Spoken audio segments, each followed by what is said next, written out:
Fait que je veux bien voir votre mouvement. Ici, kick, on ramène, on descend. Décomposer une tâche pour voir comment je vais arriver du début à arriver à une réponse, puis à la fin, puis que ça soit adéquat et correct, c'est vraiment pas évident pour bien des enfants. Et aujourd'hui, bien, on est en train de réviser la structure d'un texte d'opinion. Alors là, dans l'introduction, j'ai le sujet amené, le sujet posé, le sujet divisé. Chaque paragraphe a ses caractéristiques.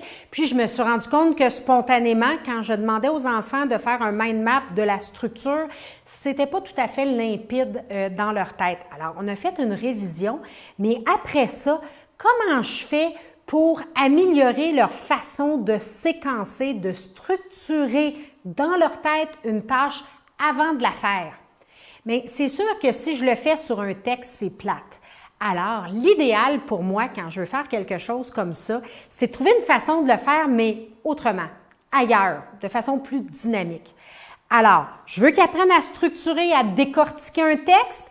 On va structurer puis on va décortiquer un mouvement de karaté, en l'occurrence, un coup de pied. Alors, je leur ai donné un cours de coup de pied. Comment on tient la garde, à quoi servent chacun des bras, comment on tient la jambe, comment on décompose le mouvement. Et j'ai tout insisté sur ces mots-là. Comment on décompose, comment on structure, quels sont les éléments qui doivent être observés pour valider si j'ai bien fait. Et on l'a fait avec des mouvements de karaté, mais moi, je le savais très bien dans ma tête que j'étais en train de leur donner un cours de français pour travailler les textes d'opinion. C'est vraiment ça que je faisais. Mais en ne parlant que de mouvements de karaté.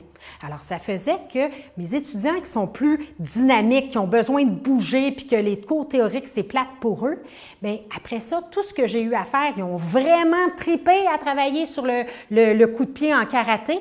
Et là, tout ce que j'ai eu à faire, c'est de mettre ça en parallèle avec la manière dont ils devaient décortiquer un texte d'opinion, comment ils devaient le structurer, comment ils devaient l'organiser. Et ça a passé comme du beurre dans la poêle. Ça a été d'une efficacité sans borne.